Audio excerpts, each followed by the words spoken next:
Hi, welcome to Everything Physical Therapy. I'm Dr. Ray Maharis. In my previous videos, we talked a lot about scar tissue and how it affects the human body. We also talked about what we do specifically to decrease that. Well, besides all the exercises that we ask you to do, percussion devices, we do manual techniques. I think another effective tool with regards to decreasing adhesion, specifically on total knee replacements, we found that cupping is a really good way to decrease adhesions to different parts of the knee. In this particular video, they're to decrease adhesions on areas that have a lot of scar tissue buildup.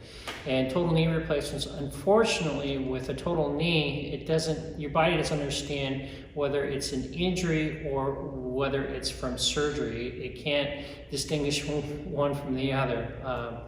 So it does a couple of things. It wants to infiltrate that knee with as much scar tissue as your body thinks it's necessary. So what we do in physical therapy that's effective in decreasing adhesions to total knee replacement is this little device. I find that this is a very effective tool to decreasing the amount of adhesions that are built up on specific anatomical parts that no longer will move or can move because of, you guessed it, scar tissue. This is just one tool that we use to decrease scar tissue buildup in the knee, and it doesn't necessarily have to be a total knee replacement.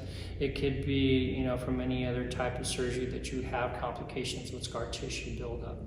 So hopefully you guys enjoyed it, and if you find some value in the content, subscribe button or hit that subscribe button for me.